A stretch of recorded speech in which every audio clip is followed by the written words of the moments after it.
All season, we've been deconstructing the systems, the architecture, and the infrastructure that dictate how we experience work. We've looked at how broken systems create friction and destroy culture. But today, we're going to look at the invisible forces that are actively pulling us apart and the human energy required to pull us back together. My guest today has viewed this crisis from many different angles. If you've ever had to complete a behavioral assessment during the hiring process, chances are that it was an assessment developed by the Predictive Index.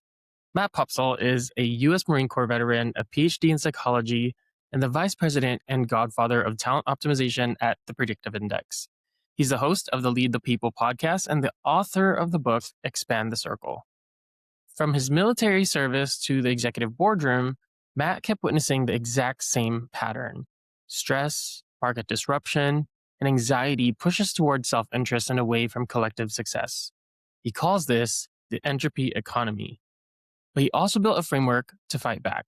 He created the commitment cycle, a system to counteract fragmentation, elevate performance, and build cultures where people actually thrive.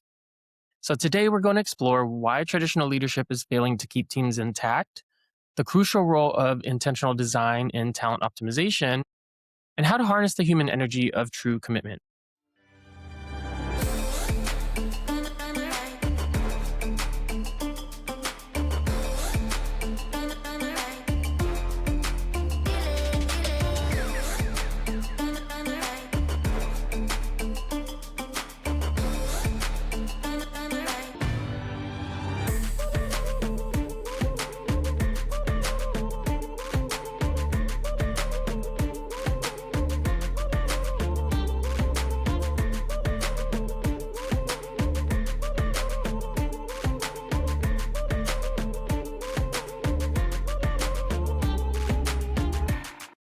Let's get into it. Matt, welcome to the show. Clarence, thanks so much for having me. Really appreciate it. I'm excited. I'm very excited. This is probably one of the more excited I've been for a conversation. And I know we just got started, but before we really dive into anything, I just want to say that I'm already disappointed that we only have an hour because there's so much that I want to explore with you. It's going to be difficult to really focus our conversation on just a few key topics, but we obviously have to. So I'll do my best to focus on the most impactful things. Yeah, we'll do that. No problem. We'll get it started this way. And who knows, maybe someday there'll be a part two. Exactly. I sure hope so. All right. So I want to start somewhere very specific. You were very kind and generous enough to send me a copy of your new book, Expand the Circle. I haven't gotten through the entire book just yet. I'm only a few chapters in, but I've been reading it a little bit in preparation for our discussion today. And when I got through the introduction, I actually had to stop and pause for a second because it really resonated so deeply with how I got to where I am today that it felt like the words were pulled directly from my own brain. Most importantly, Matt, you articulated the exact crisis of separation that we try to solve on this show every single week. For the listener who hasn't opened the book yet, take us into that introduction. What was the fundamental realization that you had about what's happening to our human systems right now? Yeah, I think that as humans, we've continued to evolve and our systems used to be pretty primitive. Obviously, if you go all the way back to, cave person days. Along the world of work, we've also seen a continuous evolution there too. And eventually the industrial revolution was probably one of the major shifts in just our quality of life today, but also it changed the way we work, followed on by a service economy and later a knowledge economy. And I don't even know how to describe, what's happening today, but the levels of collaboration, I noticed that there was this constant evolution towards more complexity, more systems, kind of higher order type of work. At the same time, when I think about human psychology, I remembered back to Maslow's classic hierarchy of needs from the 1960s, and that we have these basic physiological needs all the way up through self-actualization and even beyond into self-transcendence. And I thought, man, that's pretty interesting because I see the workforce also feeling something similar in terms of that evolution. A job used to be, hey, if you can provide my physiological needs, back in the early days, that would have been plenty. But recently, workers are like, no, that's really not enough. Thanks. I'd also like to have some semblance of safety and I want to have good working relationships. And we're like, okay, we're trying to keep up as employers here. And then the employees are like, no, I'm not done yet. I'd also like to have, some meaning and some growth, a chance to grow in my career and make a contribution. We're like, holy cow.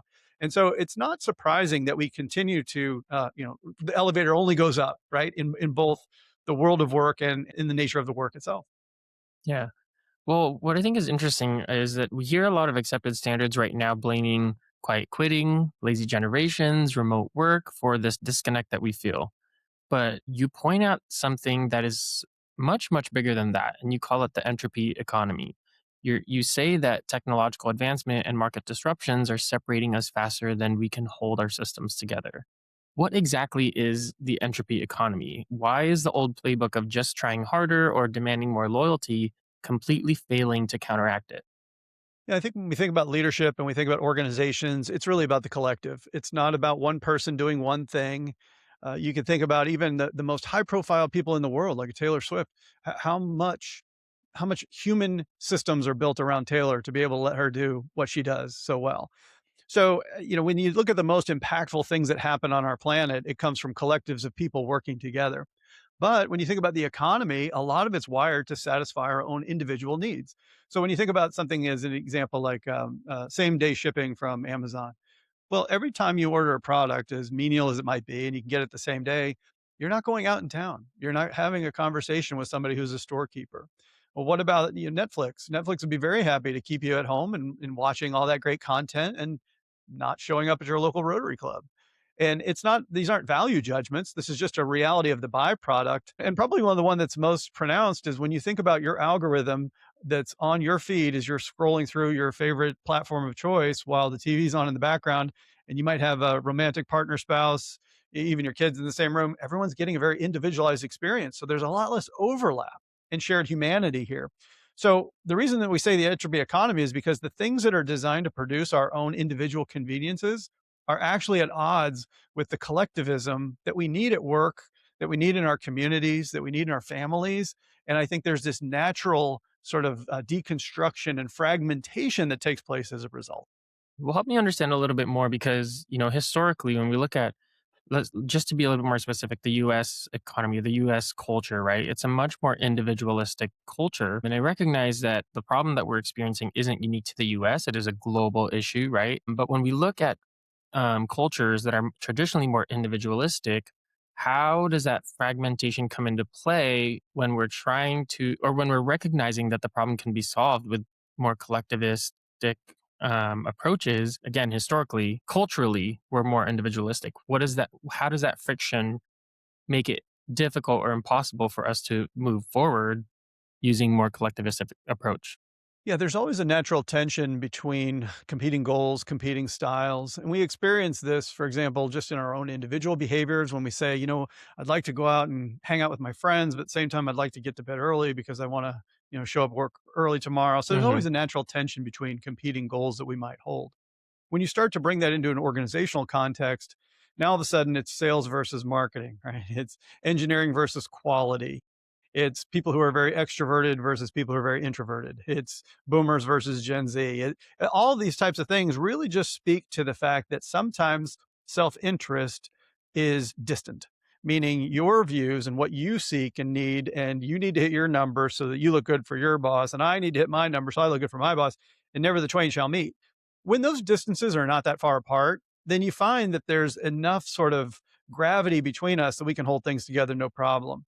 But when those distances get wider, I like to say when the loop gets looser, now all of a sudden we get a lot more friction. We're poorer at decision making. We have a lot more communication breakdowns. We need to have alignment, something you know a lot about. We need to have alignment check ins more often. We lose all of our efficiencies.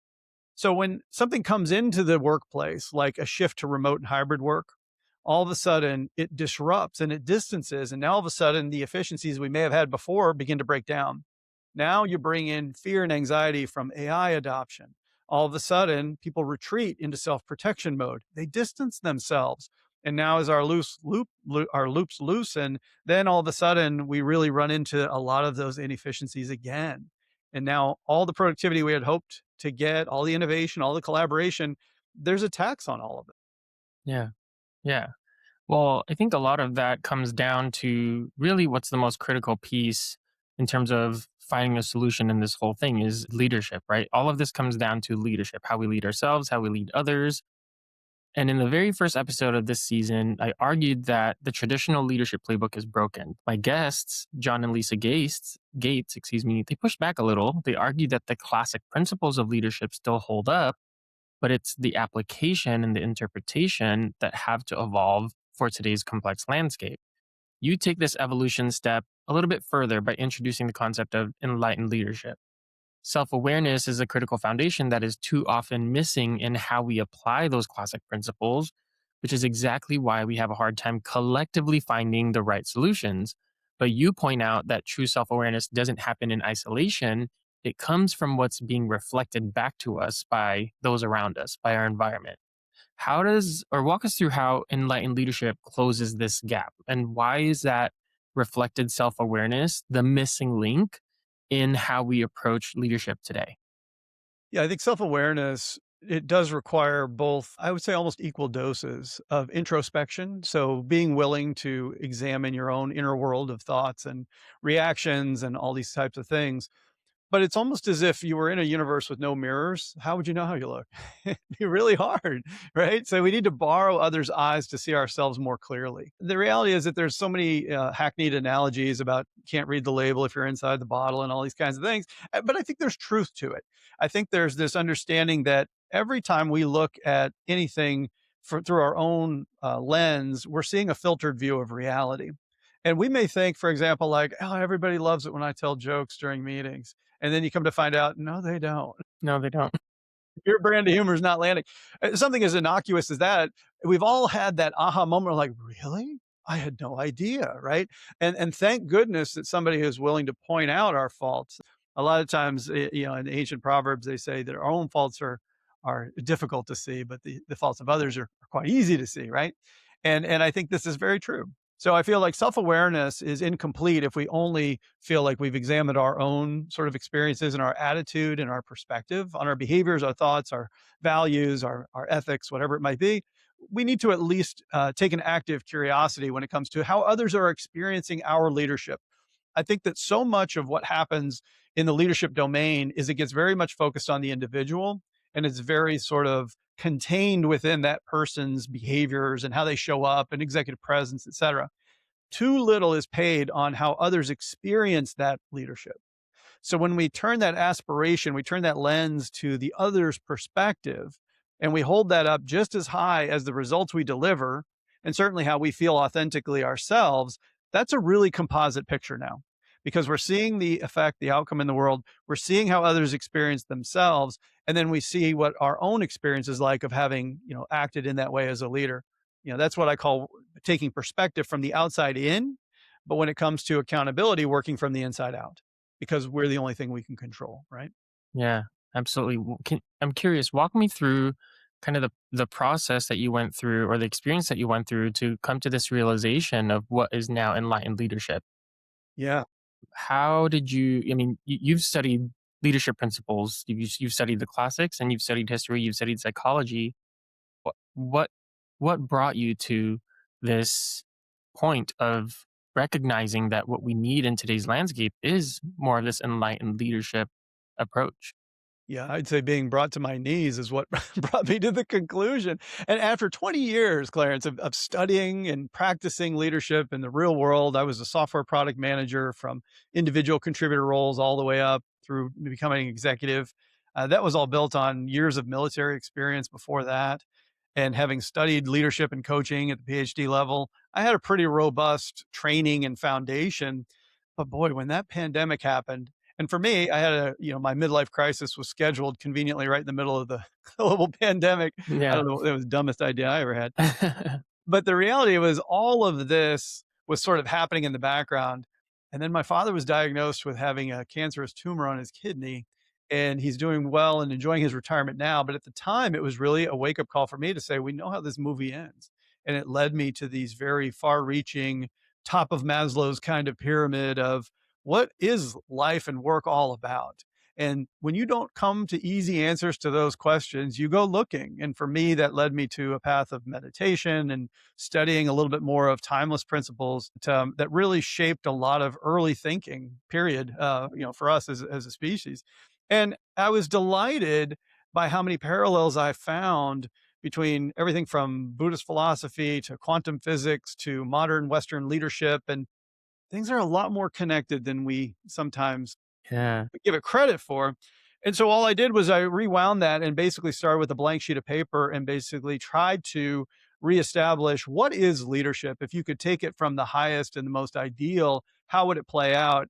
And I use the term enlightened leadership not in the sense of something existential or Eastern, so much as it's a willingness to cast off outdated views. And I Mm, think our views, I agree with your first episode's guests that if you take leadership down to its essentials, it probably hasn't changed, but its practice sure needs to. And it hasn't. What passes for leadership today is woefully inadequate compared to how much everything else has changed. yeah, absolutely. I think you talk about so many visceral things there that resonate with a lot of our listeners today because, I mean, millions of us experienced the same thing during the pandemic where it really just forced us into isolation, forced us to reflect on where our lives are, what we wanted out of it, what we wanted out of our careers. And it really kind of changed the trajectory for a lot of us. And for a lot of people, the realization was they don't want to work in this corporate 9 to 5 world anymore. They don't want to be subject to feeling like they're being treated inhumanely or whatnot. But for so many of those people, even though they've made the decision to walk away from that, they did so not having a plan or not knowing how to navigate this. And what I think a lot of people are missing is that there, from a leadership standpoint, there's a lot of self leadership that needs to happen now in order to effectively navigate that, but they don't have the tools, they don't have the awareness or the skills to be able to do that. And so they're feeling stuck, right? Like they've taken the first step of moving from what happened during the pandemic, but now they're stuck in this kind of limbo purgatory of not knowing what the next step is. And a lot of them are reverting back to going back to corporate life or 9 to 5 or whatever, because they don't know how to move forward. And I think it's such a challenge not knowing what those invisible forces are. And that's what really fascinated me about the work that you're doing. Yeah, there's actually there's 2 things at play there at least. One is that you're right. I found myself lacking that roadmap. So, I come up off the cushion and say, I'm going to be a better leader in my Western leadership style. I'm going to bring in sort of Eastern inspired principles and timelessness and all these great things. Now what? Uh-oh, I Right. don't know what. Yeah. So when I went to set out to write the book, I wanted to include a self-assessment so we could understand like where are we today, where are we strong, and where do we have some gaps. And then I wanted to include some exercises that would say, like, what are some tangible things I can do to hone my skills in these areas? And it is a drop in the ocean of leadership to be able to do those things, but it's something. And that gave me a Something. lot Yeah. of feeling like I was making some progress. So that was helpful. But the other thing that happened is let's talk about what happened over the last 5 years is that we experienced economic headwinds, AI adoption, challenges between this tension of hybrid work versus return to office. And what's happening is people are being pushed back down the mountain. So even if they came out of the pandemic during the great resignation saying, I don't have to be treated like this, I'm going to follow my bliss, I'm going to go do something Hmm. meaningful. Well, a lot of those luxuries, quote unquote, have been taken away in this Right. pursuit of productivity at any cost, forget all the niceties. And it pushes people back down Maslow's hierarchy of needs of saying, forget self actualization. I just need safety again. Can we stop Right. changing things, please? Can I have Right. some job security? That would be amazing. I don't need all that other stuff. But there's still that quiet incompleteness that people feel if they say a person convinced against their will is not convinced. That's the average employee today. They're like, I'm glad I have a job, but guess what? As soon as things open up, I might be out of here. There's going to be a Right. lot of revenge quitting. So I'm like, call it timeout, timeout. Let's hold on a second Take a breath. and let's understand something fundamental. This is the most important point that we can make, Clarence. If we choose a principled path, one that focuses on uh, service to others, of our own artful methods, call it, that is not turning our back on performance. And in fact, in this current environment, that is the way to get performance. So Yeah. while it might feel a little awkward or unusual to be trusting to say, if I get the people part right, how can I be sure I'll get the results? I'll tell you that if you get the people part wrong, you can be sure you won't get those results, not in the Absolutely. long term.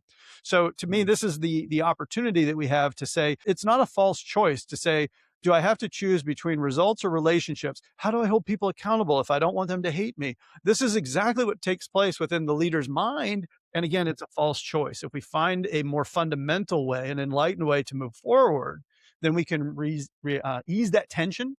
And all of a sudden, we can get better results, better relationship, a better reputation. Everything falls into place. I think you said that so perfectly, and you really pointed to something that I think a lot of leaders are just failing to recognize, but it can make all the difference in the world. It can shift this entire landscape that we're in and allow us to move forward. But there's so much holding us back from one, being able to have that realization, but two, being able to act on it. The Predictive Index, you are the VP and the godfather of talent optimization, which I will say is probably one of the coolest job titles ever. In the previous organization that I worked for, we used PI not just during the hiring process, but as a map for how we navigate our relationships within the organization. We taught everyone in the organization how to read PI and how to apply it in leading others and in working with others. And I was one of the directors of our leadership program. And one of our earlier sessions was built around using PI to guide our leadership style and how we relate with others. It made a huge difference in our culture. And so many of our employees would tell us that it just changed so much about their perspective and how they approached relationships. And I became a huge proponent of it. But we only used a very small piece of what PI has to offer. We really only used the behavioral assessment and kind of just built from there. We didn't run the full gamut that PI had to offer.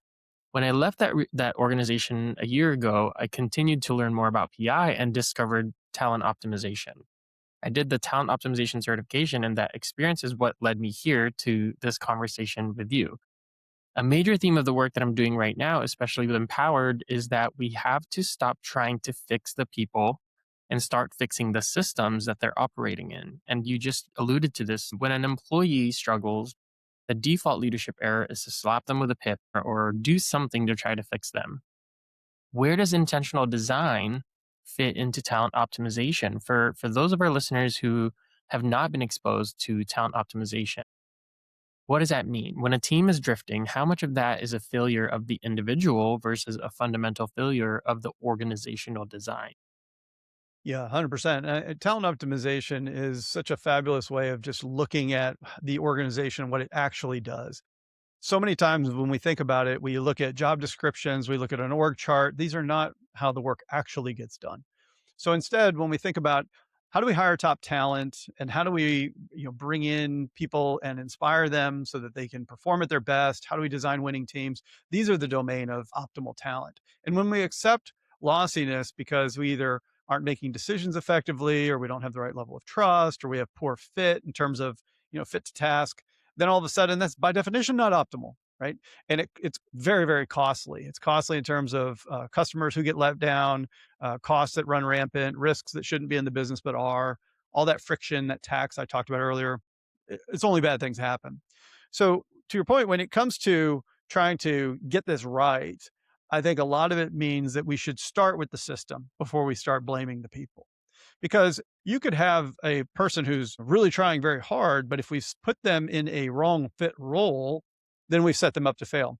If we put two coworkers that have those naturally competing goals, like sales versus marketing, like engineering versus quality, and we don't coach them up on how these things have to be held in tension in a healthy way, that it's not this opportunity for us to distance and fall apart from each other.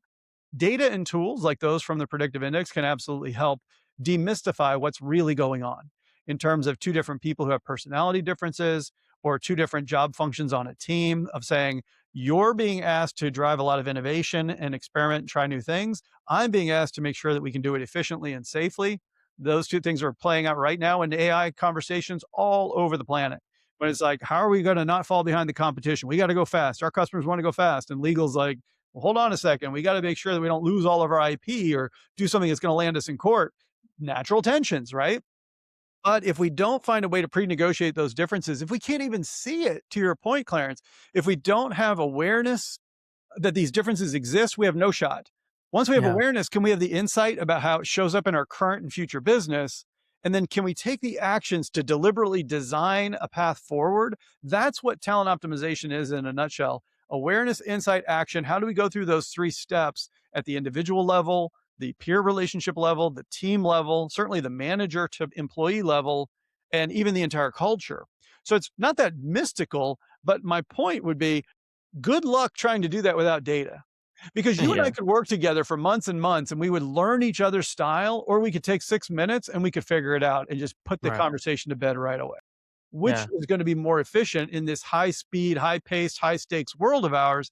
I'd say let's use the data. It's fast and easy to collect, and it can save us a lot of headaches if we allow it to. Absolutely. Well, let's take what you just said and take that and zoom out on a more macro level and look at the job market because everyone's blaming layoffs and friction on AI or the economy. But this is a question that I was asking myself recently. But what if the core of the problem is simply a nationwide wrong people in the wrong seat situation? And you brought this up as well just a few minutes ago. But Jim Collins introduced the first who then what principle in Good to Great, which he talks about, getting the right people on the bus before determining where to drive it. But companies today, a lot of companies at least, are operating in reverse. They're operating in a first what, then who approach. They're Yes. creating massive ripple effects because people just aren't connecting with the right roles. If companies were actually intentional about job design, do you think that we could see fewer layoffs in a prosperous job market because people are finally operating in their zone of genius? And if talent optimization is the answer, how can we possibly achieve that at scale? I would say yes, with one caveat. I would say job design, not as an output, like I hand you the job design and your problems are solved, but job design is a capability. And the reason is because jobs are evolving very fast as technology evolves, as demographics, as business models evolve, as customer preferences evolve. That means we can't hold on too tightly to this definition of, well, this is my job and you drew the box and I'm just going to stay within these lines and then I'm good. Not necessarily. But if we learn how to do job design more frequently, more fluidly, then it's going to be more strategic. With all due respect to Jim Collins, I think the problem is many companies are driving a bus already. It's not like they're starting Mhm. from scratch. Like if you had Right. a startup and you're like, I would either pick a team with no concept over a bad team with a good concept, I would agree with that 100%. But most jobs that get posted and most jobs that are needed in our economy are known, entities, and there's a seat right there. I can see it on the bus. And then in that case, yes, you're right. Putting the wrong person in that seat is devastating because not only are they a poor fit, their energy is getting drained, they feel exposed because you set them up to fail, but also because then now they're going to collide with a coworker who may be in the same situation. And then, two wrongs are definitely not going to make it right. And then when performance starts to lag, here comes that leader who's now like got to use these artificial fear-based tactics or lean on performance at the expense of relationships. Now that distance grows, that loop loosens, right? And using my terminology, and all of a sudden, then we're finding it harder and harder to get our work done. So yes, job design when it comes to what's really required here in human terms, not the tasks, not the stuff you copy and paste from Google or AI and stuff it onto your job ad, but I mean how the work really gets done. And how do you find somebody who's as natural a fit to do that type of work as possible? For me, I tend to be collaborative, people oriented. I like to work on new things, build stuff from scratch. I'm terrible at the details, terrible at following playbooks, terrible at making sure the trains run on time. Please don't put me in those jobs. Definitely don't put me in a cubicle. Like, okay, great. But the problem that we're running into now in this economy, there's hyper transparency in the fact that I can see your job description and I can convince myself that I want your job. And I'm going to go ahead and put that through my AI engine and I'm going to make my resume look like I'm perfect for the job. And then I'm going to send it in alongside 3,000 other people who did the same damn thing. And all of a sudden you're going to be flooded. So you're going to use your own AI to filter that down to try to see if I can make it to the next round. And when I show up, it's going to be way too late by the time I realize I'm a terrible fit for this job and I never should have applied for it, but you should have protected me too.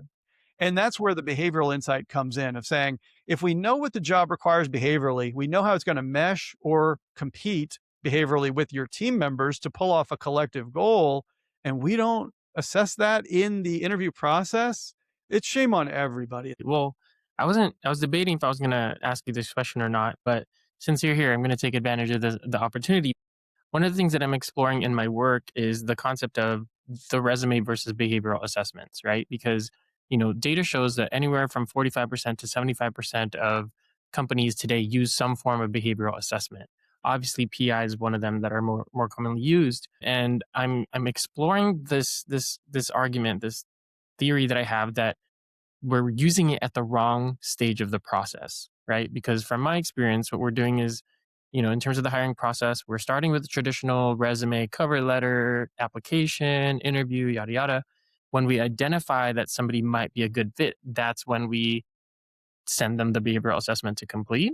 Some companies do it very early on as soon as you apply, but I think a lot of companies are doing it later in the process. But I think we can have a much more human centric, different approach to this if we started the behavioral assessment right from the get go. And instead of the resume being the introduction, it's the personality or behavioral profile that says, here's who I am versus the resume where it says, here's who I was. And I think that that could fix the way that we approach the process and start with more of that job design from the earlier stages versus, again, waiting until the closer to the end of the process.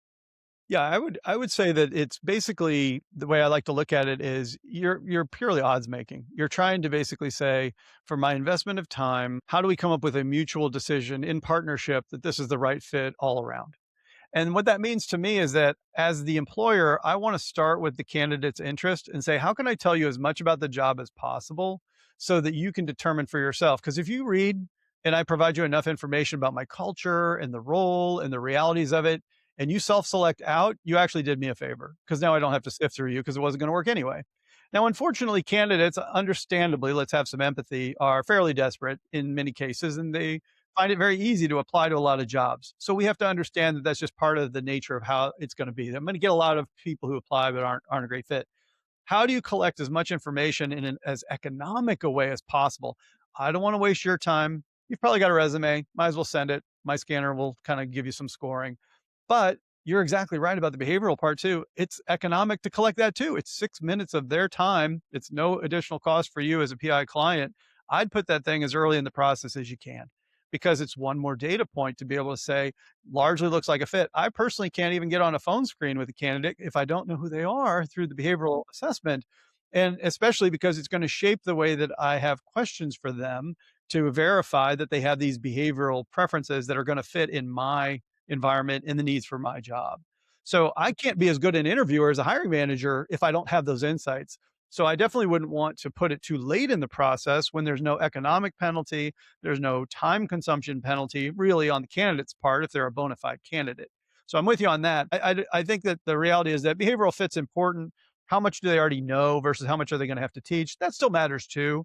And there's a lot of other things as well that go into it as far as work format. Is this the first time they've ever worked remotely? Like there's a lot that goes into a hiring decision. But let's go back to the principle, which is what's the most economic way I can collect as much data as possible to help. Don't lose the point. Both of us make an informed decision about mutual fit. Whenever we Mutuality, say, well, the yes. employer's got the power, so we're screening out, or the candidate's got the power and they're, that's terrible. It's not about power, it's about partnership. Yeah, it's that mutuality. Well, so my follow-up question to you is, when we talk about talent optimization, when we're talking about an economy where collectively we are burned out, how do we get to a point where, as business leaders, we have the ability or the capacity to attempt to implement more of that talent optimization approach and the intentionality behind how we design jobs within our organization? Yeah, I think burnout's definitely about energy, right? So people come with a certain amount of vitality, a certain amount of energy. And when they're burned out, what they're saying is that I'm basically running a deficit. The available energy I had isn't enough to deal with all of this, whatever work environment you're in. And that happens when things are more costly than they should be, right? And I think part of what employers have to understand is that some of the energy loss is happening just because the world is a scary place. There's a lot of Yeah. heaviness going on, period, and so some of it's a little bit out of your control. But if we focus on the things that we can control, my question for any leader would be, have you done the things that it takes to make your system, your human system, your team run as efficiently as possible? And in my parlance, that means as tight as possible. How do we reduce the space? You can imagine if we had to carry on a conversation with our team and we had to stand 10 feet apart, it would be difficult. But if we were 10 inches apart, it'd be a lot easier. So the tightness matters. So I started to ask this question, like, how do we pull ourselves together in a world that's trying to pull us apart? And I came down with a couple of different forces. and the first is hope. Like, if your employees don't have a positive vision of the future and their specific role in it, Mm, they're going to grind a lot and they're going to experience burnout because they're like, I don't know if the effort I'm making is the company even going to be around. If they are they still going to want to hire me? Like, I don't know what we're doing. Like, if you haven't given people a reason to be hopeful, then they're going to lose a lot of that energy, which promotes burnout. The second is mutuality, which is that we're giving an equal measure and we're receiving an equal measure. So a lot of times there's this tremendous misattribution that's happening where employers might feel, well, my employees are lazy. If they don't make them come to the office, they're going to be folding their laundry during company meetings and, oh, okay, all that good stuff. And then at the same time, employees look at employers and say, you only want me to adopt AI so you can get me out of a job. right. There might be isolated cases of that too on both sides, but I think the general misattribution is not helpful. If we're establishing mutuality and we're supporting one another, then I think we're going to end up with a lot better energy flow and a lot less burnout. Yeah. And then real quickly, when you get into commitment, do I really want to be a part of this team? Have you given me a reason to want to be part of this team? And the last one I call synchrony, which is the way that we do our work. Is that making my life easier or is it acting as a drain? So when you see that the energy is dissipating and people are experiencing burnout, as a leader, I would have to ask myself, have I created the conditions of hope and mutuality and commitment and synchrony? Are these things present on my team? And if not, I haven't done all that I need to do first to try to minimize burnout. Right. So I think that's where the research and the investigation has brought me to this point of saying, in a world that's pulling us apart, these are the things that bring us back together. They're immediately actionable for us. And if we overlook them because we think, oh, that all sounds like nice human stuff, it is human stuff. But Yeah. right now, basically, the human experience is business performance in a way that it just never was before. And that's truly the case today. Every business is a people business. That's why Mm. we want to get the people part right. Yeah, absolutely. Well, I want to explore that a little bit more because what you just talked about really relates to engagement, which is what I'm exploring this season. Last season, I really explored the theme of alignment and what that means in today's world. And this season, we're really trying to understand engagement. And you talk a lot about commitment. You developed your framework of the commitment cycle. Both of our philosophies draw heavy foundations from Maslow's hierarchy of needs, and you talked about this earlier in the episode. My Align, Engage, Fulfilled framework takes Maslow's hierarchy and really translates it into more of a work context. I posit that physiological, and safety and security needs are where alignment happens. Love and belonging and self-esteem are where engagement happens, and self-actualization and transcendence are where fulfillment happens. When we look at those higher order needs, belonging, esteem, self actualization, there's a massive nuance between engagement and commitment that most people miss, and really something that I didn't even really connect until I started to dive into your work. When we talk about engagement, it can simply mean superficial participation.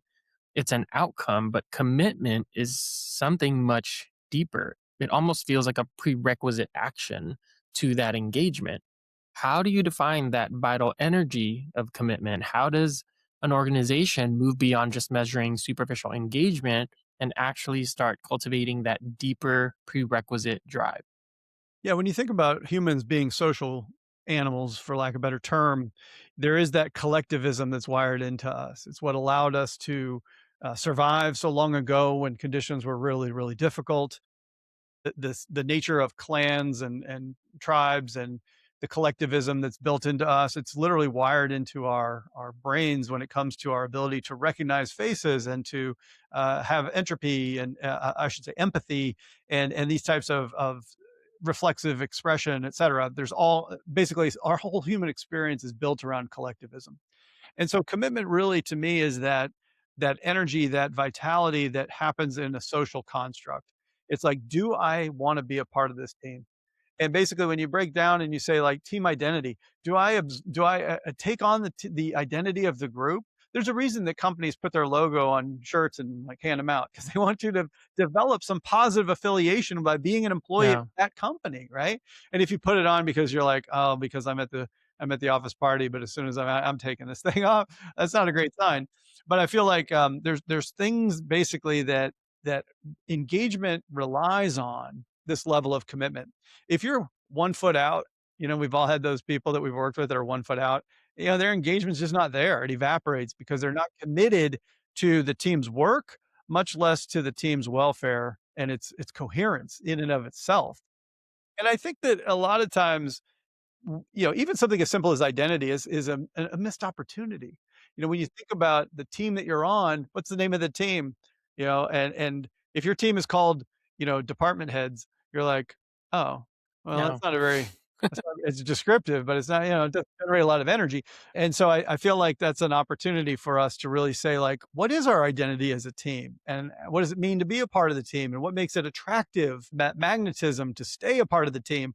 Like, those are the types of things I feel are overlooked and do show up in engagement, to your point, as how we Yeah. measure it. Yeah. So, in an age where stress is pushing us towards more of that self interest, capturing that prerequisite energy feels much, much harder than ever. For the business leaders who are listening, what would you say is the practical first step in the commitment cycle to turn a fragmented group of individuals back into more of a cohesive, committed community? Yeah, I still like to start with painting the picture of the future, the positive picture, because we make a lot of assumptions that everyone sees what we see, but they don't necessarily, and they may not see their own role within it. So I think if you have a skip level meeting or a one-on-one and you say, what are you most excited about with where this company's headed or where I'm taking this team or where we're taking this team, said even better. Um, and you don't get much of a concrete answer back, you're like, "Uh-oh, I haven't done my storytelling. I haven't painted that positive view of the future." Or if I have, maybe I'm excited about it, but they're not, right? So I think that's the first thing is, do we all see that we're navigating toward the same thing? I remember many years ago when my children were young and we were gonna go to Disney World and I was all excited. The more we would turn on the Disney movies or we would have this, they were generating all this enthusiasm. It's gonna be great. And it was great. But the point is that all of that leading in the weeks leading up to it was all the energy they're bouncing off the walls because they couldn't wait to go to this positive place. We may not be taking our teams to Disney World, but I hope there's some tangible positive future state that either the mission's coming through, the benefit they're going to experience, we're going to crawl through this broken glass of this latest software upgrade, but it's going to be great on the other side. Whatever it Uh-huh. is, be authentic, be genuine about it. But if you haven't painted that picture and you're treating the business very mechanically, you're going to get burnout. You're going to get disengagement. You're going to get absenteeism. You're going to get turnover. So you've got to do that. That's the very first step I'd say is if I can't go to your team members and I say, "Hey, I don't know you at all, but just tell me what are you excited about, what your team's working on and navigating toward." And they're like, "Well," and they hem and they haw. Not a good sign. Yeah. Well, okay, you talked about bringing our team to Disneyland, and I want to touch on that because there are a lot of organizations that try to solve engagement by doing things like that, taking their team out on activities and fun nights out. They do happy hours and whatnot as an attempt to increase engagement. Is that enough? Does that actually help solve or improve the engagement problem, or is it just superficial band-aids? If you treat it like a superficial Band-Aid, that's what it will be, right? So it'll be like, "Oh, it's great in the moment," like it is when we get together, for some office, party or whatever. But then if that's only that superficial, then it's gonna wear off that fast. But if you take a group, for example, and you start to have a meaningful exchange, if you can create some level of psychological trust and safety, if you can get people talking about real issues, if you've got that ability to, share hopes and dreams or past experiences, or tell me about the best leader you've ever had. What made them so great? And where do you see that today? And where do we have opportunities? If you bring some depth to it, then it'll stay longer, right? It's a more saturated experience. So I think that just checking the box and having the party and sending salespeople to club and all that good stuff. If that's all it is mechanics, you're going to get a mechanical response. But if you use that as an opportunity to open a door that's harder to open when you're just in the office on a random Tuesday afternoon, I think it can be that open door towards something deeper, more meaningful, something that actually spikes commitment. I never knew that about that person. She was talking so passionately about why, how she came to learn about this opportunity and the difference the company's made in her life. Oh my gosh, I'm so proud. I was tearing up when I learned this thing. Like, that's how Mm, commitment happens. But if it's just a yeah. trip to Disneyland and here's $50 for popcorn, it's like, yeah, that's going to wear off pretty quick. Yeah, absolutely. All right, Matt. So I always try to talk about the themes, the concepts that we talk about in these episodes, and talk about how to apply it both in the business context and the individual career context. And I think a lot of what we talked about is easy to understand and maybe easier to apply even when we're thinking about it in the larger business context. But for those of my listeners who are individual contributors, who are thinking about how do I get more aligned with the work that I'm doing? How do I get more engaged with it? What are the biggest takeaways that we can offer from your work with the entropy economy and the commitment cycle to allow them to apply that tomorrow and how they navigate their careers? Yeah, I think it's a great point. I feel like, just as each of us are a member of the economy that we're in, like for you and I, the U.S. economy, and you may not feel that way. It may feel too big to say, "How am I going to move the economy?" Right? But the reality is that as an individual contributor, you're an active member of it, of the local system that your company represents, that your team represents. And I remember when I was an individual contributor, I still absolutely referred to myself as a leader. I was just leading my projects and myself at the time, but I was also having a leadership impact on my peers and on my team leader. So I was absolutely studying. In my case, it was a trunk full of CDs of business and technology and strategy because I wanted to be more useful. I wanted to be of higher service on the teams I was serving on. I wanted to be additive, right, Yeah. to our proceedings.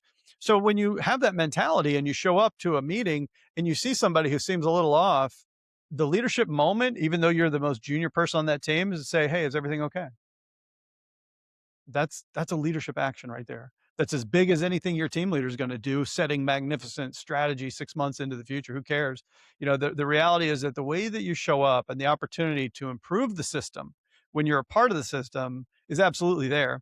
And if your company's struggling right now, if it's kinda losing its way, it's losing its heart, I understand that these are challenging environments to be in, but if you can't jettison yourself because the job market's, terrible, that doesn't mean you can't show up tomorrow morning with a fresh attitude of saying, I'm going to make a positive ripple in this pond. And I'm going to show up as a leader and I'm going to have the right attitude and I'm going to try to generate a little bit of hope, right? I'm going to make somebody feel like we're in this together.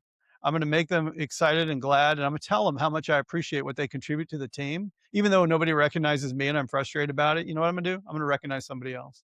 That's leadership. And you're Yeah. going to look at how you do your work in a way that makes life a little bit easier on somebody else.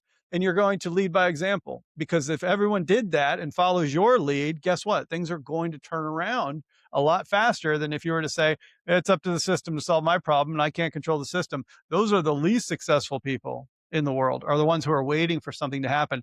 Good news, great news, you don't have to wait. Regardless of your situation, tomorrow morning, if you want to wait that long, you can make a difference. I love that. Thank you. I think that's so perfectly said, and it makes it a lot more simplified because I think that the act of trying to figure out how to make that first step is so daunting for so many people. So I appreciate how much you simplified that, and I think it makes it very much actionable today in the next hour after this episode. So I want to leave one last action item for our business leaders to try to kind of synthesize everything that we've just talked about in this episode. If a leader is listening right now and they're looking at their team today and they're feeling that invisible force pulling them apart, what's the one shift that they need to make today, tomorrow, this week to become a quote unquote healer of separation? Yeah, I think it's absolutely naming the separation. Name the forces that are pulling your teams apart. Is it fear and anxiety because of AI adoption that you're all excited about, but they're not clear on how they can pursue it safely? Is it the fact that you've got some tension somewhere in the business because of competing goals that are pulling people apart? Is it because they don't have the same level of clarity? We find a lot of times executives are very clear about the strategy, but then you go, but for each successive level down, it dissipates a little bit. So as you do your skip levels, if you find that it's not getting through, don't blame your managers and your plus one executive team. Do something about it, right? Are you creating the transparency in your all company meetings and your town halls and giving people that hope? Those types of things. So I think you've got to see the system for what it is, understand where it's naturally. Again, this isn't a judgment call at all. Entropy is just a thing in systems, and it's true in human systems just as it's true in physical systems. You're never going to beat entropy, but what you can do is harness those forces we've been talking about to try to hold people together, right? Tighten that gravity, tighten that loop in a way through your own actions that will counteract that natural entropy. Left to their own devices, organizations will only pull apart. You can't Right. stop that, Yes. but you can take action to hold your people together in a world that's otherwise tugging on them a lot. So I would say absolutely raise awareness to the system and the way it works, name it, do what you can to generate those counter forces to offset it, and constantly check in with the team because it's a very dynamic and volatile environment. So even if you've got it licked, doesn't mean it's going to stay that way. Yeah, entropy never rests. 100%. Well, thank you, Matt, for putting a name to the invisible forces that we're all feeling because I think so many of us have tried to figure out what it is. We maybe know what it is, but we don't know how to name it. And I think that is a huge piece of that. And thank you for even giving us the playbook to fight back against what we're all experiencing. If our listeners want to connect with you, what's the best way for them to do that? Yeah, the best place is LinkedIn. I spend a lot of time over there. I really enjoy making connections over there. If you've got any questions that we've, or if it sparked a thought for you in some way, we'd love to hear from you on LinkedIn. And if you're interested in behavioral insights, check out predictiveindex.com. Very easy to just get the assessment results for yourself, learn something about yourself. The people around you will certainly appreciate it. Perfect. And finally, tell us how we can get our hands on a copy of your book. Yeah, it's available on Amazon. It's available on anywhere that books are sold. You can grab yourself a copy of Expand the Circle. Would love to hear what you think of it. Perfect. Thank you so much, Matt, again for your time here today. It's been very insightful and actionable and really just opens up our minds to what it is that we're all experiencing. So thank you for sharing your expertise and spending this time with us today. Thanks for having me, Clarence. We just learned that engagement is an outcome, but commitment is the energy that you have to build first. Thank you, everybody, once again for tuning in and joining us in this conversation. If you haven't already, make sure to subscribe and share this episode with others so that we can continue to help more people navigate this complex, complicated landscape that we're all in. I'm Clarence Moore, and this is Aligned, Engaged, Fulfilled. We'll see you next week.